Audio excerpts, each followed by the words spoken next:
Welcome, welcome to Empowering Voices, the program that we bring, where we bring what's going on in your community into your living room. I just want to say thank you for stopping in. And today we have a special show. We have a show that I think you're going to find interesting. I'm going to just create the concept for it just so that you can have a little bit more insight before we get into it. And I got to ask the question. Have you ever had been looking for an answer to a question and finally you get it? That answer is special to you. Have you ever been looking for a piece of the puzzle and you finally get the last piece of the puzzle? That piece of the puzzle is special to you. Have you ever been looking for something and you dug in your yard, or you dug in your back somewhere and you found a treasure? What's in the treasure is special to you, especially if you find it in your own backyard. Well, today we have just such a person with us. John, come into the studio and allow everyone to just rub on some of the treasure. Introduce yourself, sir. Thank you very much. My name is John Epps. I am the managing principal for Creative Excellence Business, Technical Writing, and Research Services, LLC, and also the executive director for We Are One United, Incorporated. At Creative Excellence, we provide business consulting, we provide coaching, we provide training, and we work with individuals and organizations to increase their capacity and to make them really effective at achieving the goals that they want. And at We Are One United, we work with communities, individuals, families, and organizations to try to make sure that those communities are very proud of who they are, what they do, and they are also able to turn the narrative about need and want into one of abundance and prosperity. And so I want to thank you very much, Morris, for inviting me here today. I'm not sure I'm a treasure, but I appreciate you saying that. I think my kids might beg to differ slightly, but I am thankful for this opportunity and look forward to having a conversation with you this afternoon. Fantastic. Here's the thought that I want to put out there as we get into this, and that's this. Normally, I'm speaking to an audience and it's got one concept to it. That is empowering someone looking to improve their life. Today, we have two sets of people that we're looking to empower. One is the nonprofit organization, which has that in the back of their mind, how to empower someone or empower a group of people that have been disenfranchised, or that needs a hand up or a lift up, or that needs some great direction. And the other set of people that we want to talk to today are the people who are looking for some way to have a connective road to empowerment. So two sets of people. And I think that that's what you said in your first statement. And then we're going to just move along and let it open up, let it blossom out. So go ahead. Would you want to say something for me? I would. I think with respect to nonprofits, it has been a privilege and opportunity for me to work with nonprofits really for almost the last 30 years. I started out actually helping people start their nonprofits. At one point, I was a proposal writer for grants. At one point, I was running my own nonprofit. And for 19 years, I taught at UCR Extension. And for the last 8 of those years, I taught at what they call the Nonprofit Management Academy. So we helped people achieve a certificate in how to run a nonprofit, how to make that nonprofit profitable. And so I've graduated over 80 students who are now either successfully running nonprofits or have built a team that is now running their nonprofit. So one of the keys in the nonprofit industry has always been the issue of resources. And I think the number one resource in any company are the people who work there. And the more you can invest in building the capacity of those people, the more successful you'll be in helping to turn around your community. I like to tell people, if you become valuable to the community you serve, they will make sure that you survive. So when you worry about sustainability and funding, if you are providing valuable service, then that community will take care of you. And that's what we have to recognize. The resources that we need to be successful are already in our communities. We don't have to just have the government come in and try to solve our problems. We have talented, gifted people in our communities. We have unused resources in our communities. And it's just a matter of taking a moment to strategically look at what needs to be changed to turn things around. Wow. I like everything you said. You know, there are times when you hear something and you wish it could be just reverberated or just stated again and again and again and again, so it could get saturated and come down in us. But I'm sure there's somebody out there with an ear to hear, with an articulate thought that said, he just said what I've been looking for. He just mentioned the piece of the puzzle. He answered the question, and now they're beginning to see the treasure, which I talked about. That's beautiful. I want to ask the question at this point. How long have you been in existence? 7 decades. This is my 7th decade. So I've been around for a minute. And as an organization, I've been doing this work since I was in my 20s, so almost 50 years of work. One of the reasons I do this work is that I grew up in a community in Philadelphia where we have very limited resources. But the one thing that my mom always told me was, you can be anything you want to be in this country. It's just a matter of being willing to do the work. It's a matter of being willing to learn how to do it. And so I grew up with a mindset that, there was no challenge that I didn't feel I could or wouldn't want to take on.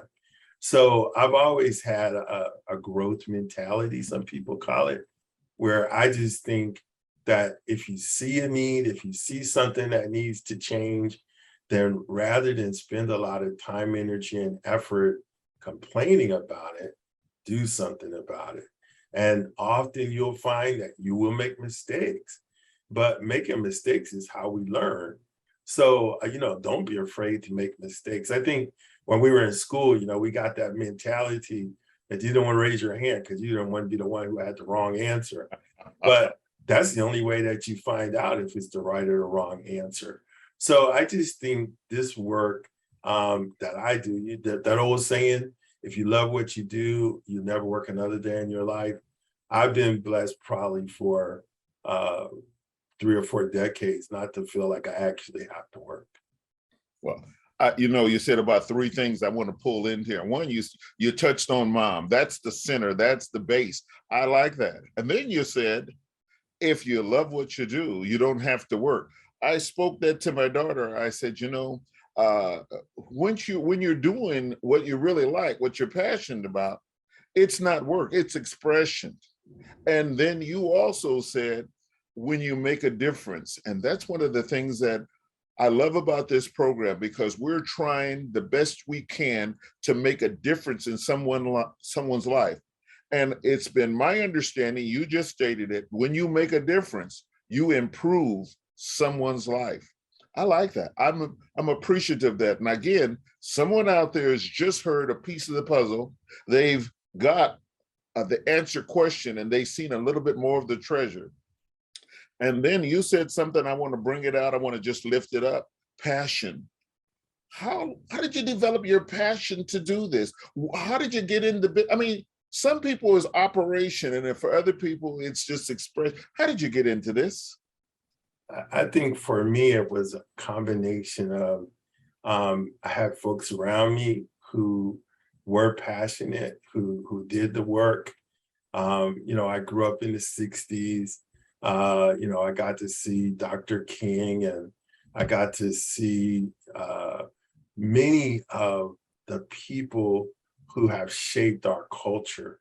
And when you have good examples, I think then you can emulate that. You can try to say, you know what, I would like to do that. And I remember when I was just starting out my career, I went to a John Maxwell conference. Fantastic. And John teaches a lot on leadership. And while he was talking, I was thinking, I could do that. And so I came home and, I started thinking, how would I start to do that? How would I start to have that influence that he was talking about so that, I can multiply myself in the people I teach. So for the last 50 years, that's pretty much been my mantra. I explain to all of my students, I want you to actually be better than me, because then I'm actually multiplying my value. And so when you feel like that, you put in 100%. All I can give every day is the best I have.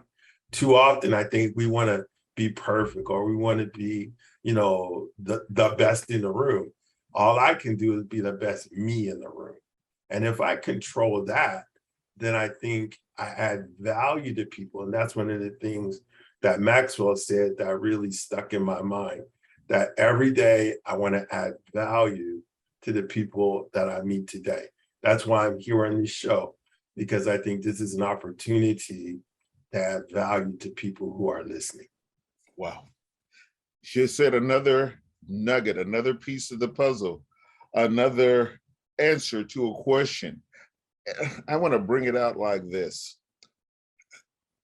No one lives larger than the image they have of themselves. And you just expressed that Maxwell, which again, I appreciate him as he's influenced my life.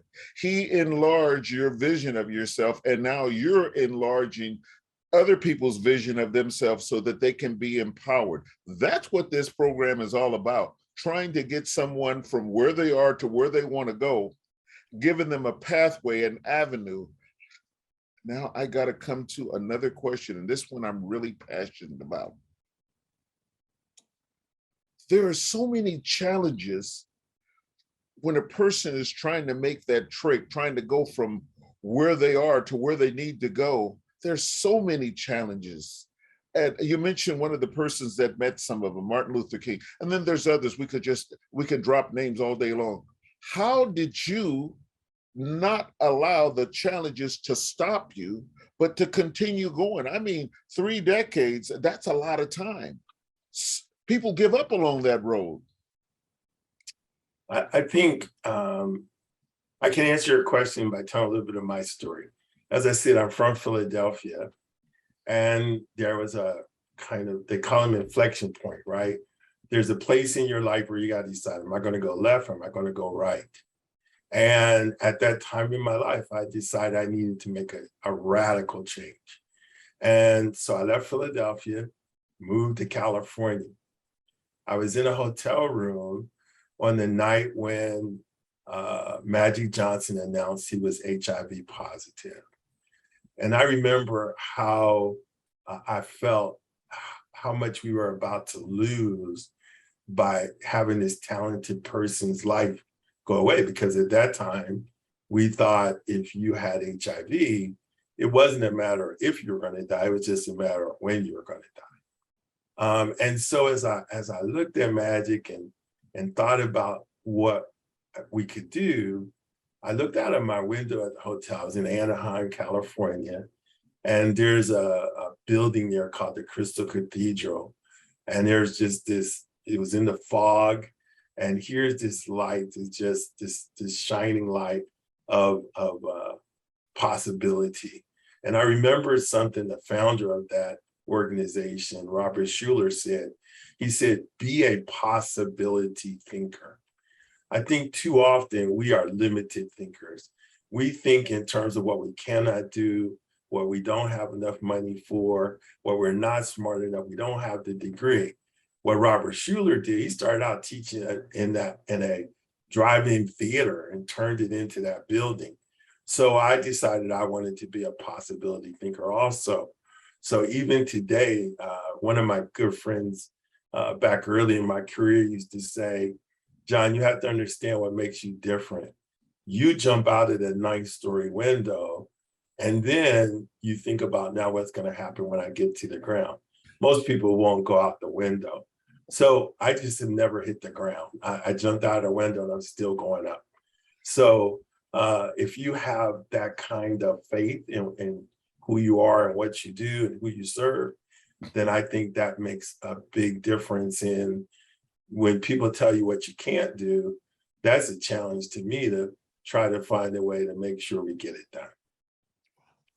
You know, there are so many moments when I'm in a program such as this where I reflect and I get excited and I have passion rise up in me. And that's what's happening now because I'm hearing things that I want everyone to hear, everyone to hear.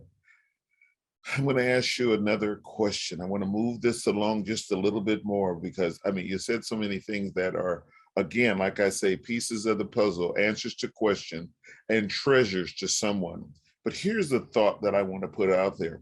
There's so many organizations out there, and they're trying to make a constructive impact in people's lives.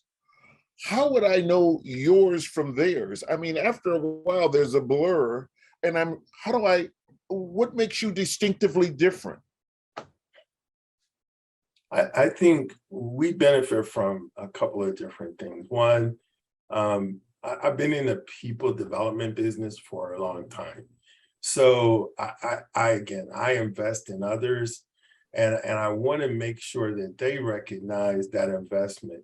Through Creative Excellence, we did a program to help train drug and alcohol peer counselors.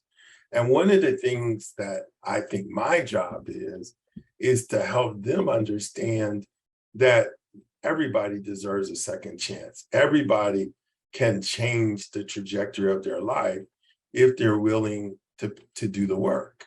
And so I believe that one of the things you'll find with us is that we're never going to say no to you. We're going to ask you, what do you want? You know, usually when you ask people, what do you want? They spend a lot of time telling you what they don't want. You know, they say, well, I don't want people to treat me a certain way, or I don't want people to look at me that way. What I ask is, what do you want? Because if you can tell me what you want, and then we can identify where you are, we can now find the steps it'll take to get you from here to there. And I think a lot of times we never start that journey because we're too busy looking back at what happened to us instead of looking forward to what's in front of us. But the future is unknown. It's really, you can't know what's out there. So for many people, it's the old saying used to be, better the devils I know than the devils I don't know. There's always going to be challenges. It's just, do I want the same old challenges, or would I rather have new challenges that are going to take me to new places that I've never been? And so I think one of the things that will make us different is that we are kind of pushing the envelope. We want to go forward, and we challenge the people who are with us to take that same journey. At the beginning of our show, you made a statement when I asked, what is it that you do? You said leadership, development, and coaching. Describe that for me. Who do you coach, and who's receiving the leadership? Well, I think every organization we work with, every individual we work with, we recognize all of them as leaders already. I think the problem for a lot of people is they just don't realize that they're leaders. You know, John Maxwell says leadership is influence. So the question is, what kind of influence are you going to make? Are you going to make a positive influence? Are you going to be a positive leader? Are you going to be intentional about being a leader? Sometimes we're leading without knowing it, and so we're taking people in the wrong direction. When you are aware of what you are supposed to be doing, what your what our responsibility is to each other, then I think as a leader, you begin to make better choices. You become a better example for those around you, and you start to turn the curve, start to help people in your community. Strategic planning, and bring that out for us. Strategic planning. You know, What are I we? think sometimes people make this a little more difficult. So I'm going to break it down to you like I did with my students. I often, I told you a minute ago, I ask people, what do they want, right? Right. So often I would ask some of my students at UCR, let me ask you, where do you want to be in 30 years? And they would say, well, I think I want to be retired, or I want to be in my own home with my family, or I want to own a business. I say, okay, so if you want to get there in 30 years, where do you have to be in 10 years? And so they start thinking, well, if I was going to be there in 30 years, then over the next 10 years, I have to do this. And I say, well, if that's true, what do you need to do over the next 5 years? And now they start to think, well, you know, 5 years is not that far out. Normally, when we do what we call strategic planning, we look at that 5 years, but you really are planning that 5 years based on the 30-year goal. Then I ask, what do you need to do over the next 2 years? What can you do in the next 24 months that will make a difference? And now we're starting to get down to what's really important. So over the next 6 months, what are you going to have to do? And then I ask, what do you need to do over the next 30 days? And finally, what should you be doing today so that you hit that goal? So if you think about strategic planning as simply walking that thing back and then making the plans that are going to carry you into that place, you'll see a great result. Wow. Wow. I like that. I like that. And then the last question on that line I want to talk about, you mentioned youth development. Yeah. What are you doing in youth development? You know, I feel, again, greatest resource in our communities is our youth.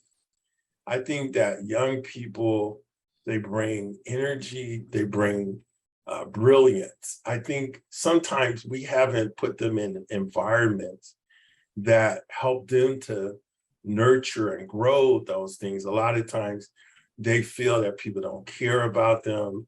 A lot of times they feel that people don't believe in them.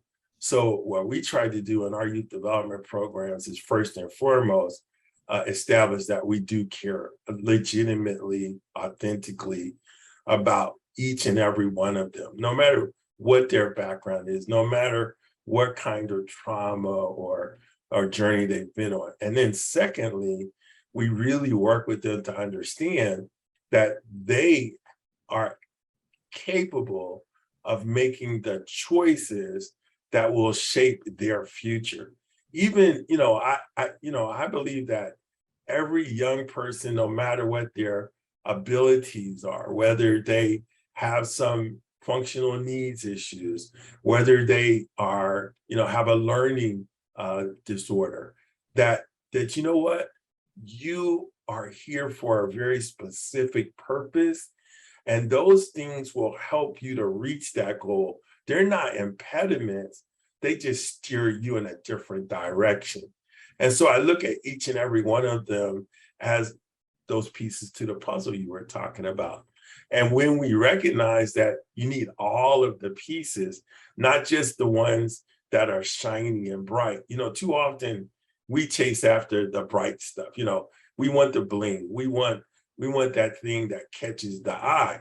But what we need to recognize is that each and every one of us is part of that puzzle. And so with youth development, we start to ask, how can we define what your shape looks like? We want to know who are the edges, who's in the middle of the puzzle, who's the bright pieces, who's not.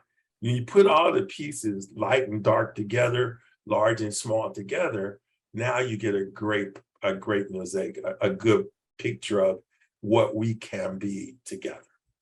Wow. Now, here's the amazing thing. You said it so well, but here's the amazing thing. There's some people, and let me digress by making this statement. You've been in the business for some time, and there are some people that you have touched. You have some people's lives that you've empowered along the way, and then they'll touch someone else's life. Now, here's the thing that you didn't know.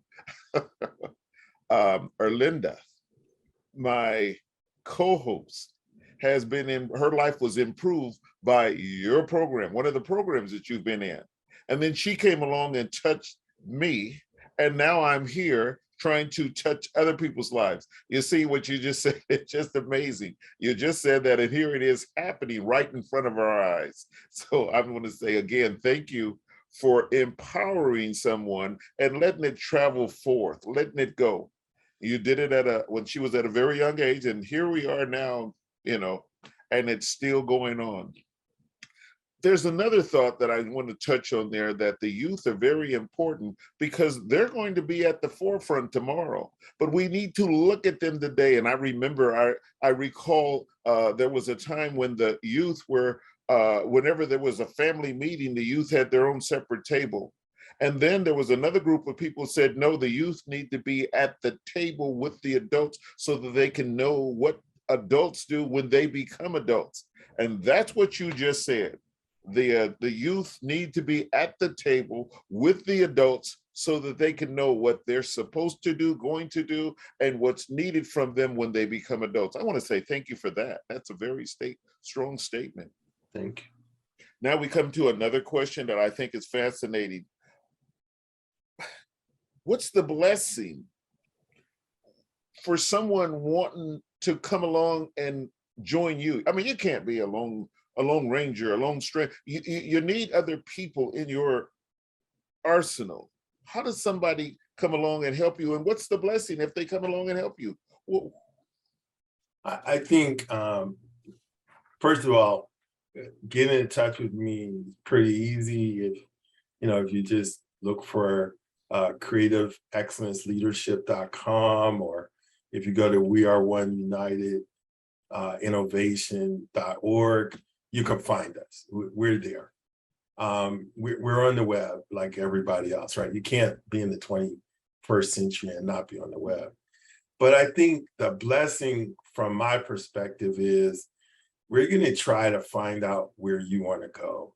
I think too often we try to fit the pieces into our puzzle instead of try to understand what the pieces are and how they can benefit the most from what they do.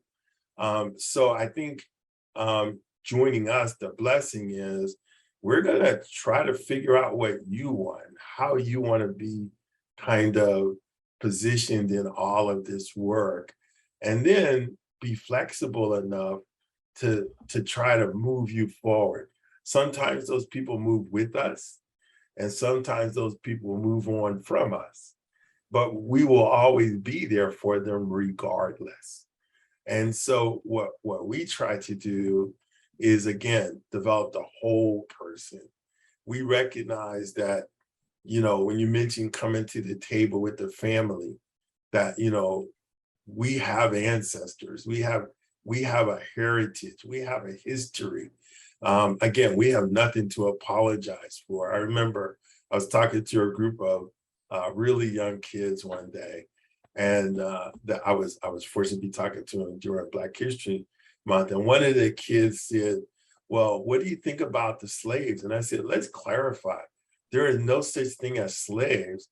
There are people who have been enslaved and they can unenslave themselves. So they're not made into something called slaves. They're in a condition called slavery, and they need to just change the condition. And when the little kid looked at me, they said, so you mean anybody can be free? And I said, 100%. And what we have to do is free ourselves like that. So I think if you come along with us, we're going to try to put you into that position. It's not for everyone. There are a lot of people who are just not ready for a challenge, don't want to step out there. But I think that for everyone who wants to, we hope we're a great place for you to come to. Wow. So when you say that, you're actually talking to nonprofit organizations and individuals, two sets of people is what you're speaking to, correct? I'm talking to everyone in the community. You Uh, know, one of the things that, again, I don't separate, I will say this, although legally we classify people as nonprofits and for-profits, I just classify it as facilitators and functionaries and those who are beneficiaries. And wow. so whether you run a business, whether you run a church, whether you run a hospital, whether you run a so-called nonprofit, you know, when I don't usually use the word like nonprofit, the word that somebody taught me a while ago, we call them for impact organizations that want to impact the community. Because when you say nonprofit, then everybody immediately puts that negative connotation of don't have no money, don't do that. I got to tell you, some of the wealthiest organizations in this country are, quote, nonprofits. So being nonprofit does not mean can't make a profit. It means you get some breaks because you're helping people who are out there. And that's a great thing. I think that's wonderful. But don't let that idea of being a nonprofit somehow make you feel that you're not able to compete with every other business, because guess what? You already are. So Now, you need to run your organization just like, you know, Kaiser or anyone else runs their organization. you just did it again. You answered the question. You put the piece of the puzzle together and you just polished up a piece of the treasure. That I tell you, and the only reason why I say those things, because when we met, when I talked to you, I said, this man here is answering questions that people have. And it just feels good when you get an answer to a question. It really feels good when you get a piece of the puzzle and you say, now I understand it. And believe me, when you have a piece of the treasure and you get to look at it, it makes you feel good. It makes you feel real good. Now, I got to ask the question that I love asking. I just really enjoy this. Do you have any events coming up in the near future? You have anything going on where you're looking to empower the community? Yes. One of the things I did a few years ago, I worked with one of the cities to put on seminars for folks who wanted to start nonprofits and who wanted to learn how to do grant writing. We're going to bring that back, you know, through our organization, so that small businesses, entrepreneurs, those people who want to do what I like to call now social enterprise. So instead of, again, calling them nonprofits, social enterprises that want to help communities, that those folks can get off to a running start. So starting in September, we're going to start working with the cities, working with the schools, working with the community organizations to begin to offer these so that people can begin to, you know, recover. You know, COVID kicked us pretty hard. And I think there's two ways to look at that, right? One way is, you know, I'm down and I'm trying to recover. And the other one is, well, I'm really awoke now. It's time for me to do something. So we're asking people who feel like, you know what, it's time for me to do something. I've been locked up in my house for 2 years. I have all these dreams and ideas. It's time for me to do something. And so we'll be posting on our websites and on other websites around the community what we're, you know, where we're going to be, when we're going to be there. But you can always, you know, just Google, you know, creative excellence, and you'll find us, or Google We Are One United, and you'll find us, and you'll see a calendar of our upcoming events. You said creative excellence. Give me the title, your title again, one more time. It's a long title. It's Yeah, I just want you to give it to us again. No problem. Yeah. It's Creative Excellence, Business, Technical Writing, and Research Services, LLC. And our website is creativeexcellenceleadership.com. And for our so-called nonprofit, it's We Are One United Incorporated. And our website is We Are One United Innovation.org, all one word. We Are One United Innovation.org. So please visit. We want to be in the community. So if you're doing something and we can help you, we're happy to come out and do whatever we can to support you, because I believe that we're all in this together. Again, something that you said earlier, you like to transfer yourself forward. You like to empower yourself so other people are developed because of something you said. And it's my belief, if everything you said tonight gets brought out into the community, there's going to be a lot of people's lives that are changed. There's going to be a lot of organizations that are empowered or impacted because they got in touch, because they got connected, because they came alongside. And I want to say that what the youth say, blew up. Now I want to ask a question that, again, it thrills me to do. Is there anything that we have not discussed that you want our viewers to know? I think right now, there's so much negative news. And one of the things that I would encourage folks to do is to recognize that that's just one part of the story. Earlier, we were talking about those changes in folks like Erlinda. And I would encourage folks to recognize that those little miracles are happening around us every day, that really we don't have to buy into the, inflation is going to kill us, or, we have this problem or that problem. We can really recognize we've never been in a better time than we are right now. And if we can now take that and move it forward, we can just invest our hearts and our minds into the idea that I can make tomorrow a better day, then I think we'll see a massive shift in our communities. Again, I just think our power is great. I just think we have to know it. And so I would just say that, without any conditions, I believe in people, because without them, we wouldn't go forward. So I want to be able to help. One of the things a lot of people will know when I meet them, the first thing I say is, how can I help you? And often I hear, nobody's ever asked me that. And so I want to be the person that you would know as, I'm asking that question, how can we help? I want to say it this way. First of all, I want to thank you for coming into the studio. I want to thank you for speaking to our audience. I want to thank you for enlarging so many people's understandings and taking us from a place where we weren't to where we are now.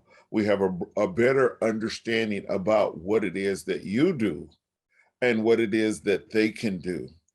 And then I'm going to take the lead that you just gave me as we sign off. I'm going to say it this way. I've heard so often that things are getting darker. Things are getting bad. It's becoming really dark out there. And then I found it to be amazing. In order to dispel the darkness, all you have to do is light a match. Mhm. Turn on the light. The darkness goes away when the light gets there. And I said this way, you are a light. I want to say thank you, John, for coming in and being a light. Thank you again. Thank you for this opportunity. And I hope everybody has a great weekend. Thank you. Thank you. And I want to thank everyone for coming in and participating with me and listening to John. I hope that you grasp something. I hope that you can see he again has answers to questions that linger in many people's hearts. He's the piece of the puzzle that we've been looking for, and he is truly a treasure. Everything that he said is a part of the treasure. I just want to say thank you for coming in and getting a piece of this pie. that's going to empower your life. Thank you. Thank you for coming along on this journey. Thank you.